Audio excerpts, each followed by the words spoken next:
বহু গবেষণার পর পৃথিবীর শেষ রাস্তা খুঁজে পেয়েছেন বিজ্ঞানীরা।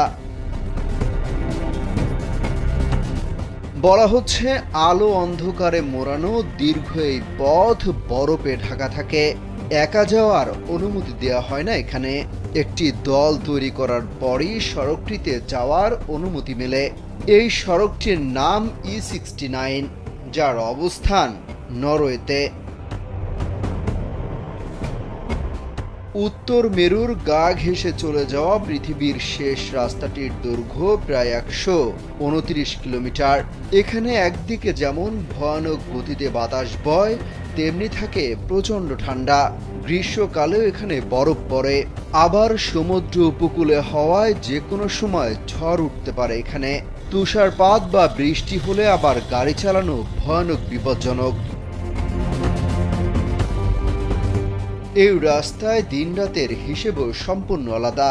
এখানে শীতকালে 6 মাস অন্ধকার থাকে এবং গ্রীষ্মকালে সূর্য একটানা দেখা যায়।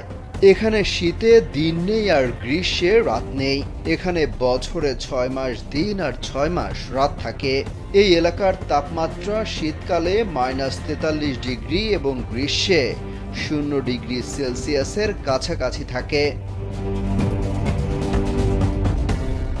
কিন্তু আশ্চর্যের বিষয় হলো এত প্রতিকূলতার পরও এখানে বহু মানুষ বসবাস করেন। 1930 সাল নাগাদ নরওয়ের সরকার E69 হাইওয়ে তৈরির কাজ শুরু করে। পরে 1934 সালের দিকে পর্যটকরা এখানে আসতে শুরু করে। রহস্যে ঘেরা এই সড়ক ভ্রমণ পিপাসুদের নেশা আরও বাড়িয়ে দেয়। প্রতি বছর পৃথিবীর বিভিন্ন প্রান্ত থেকে বহু মানুষ অ্যাডভেঞ্চারের নেশায় এই আশ্চর্যজনক সড়ক দেখতে যান।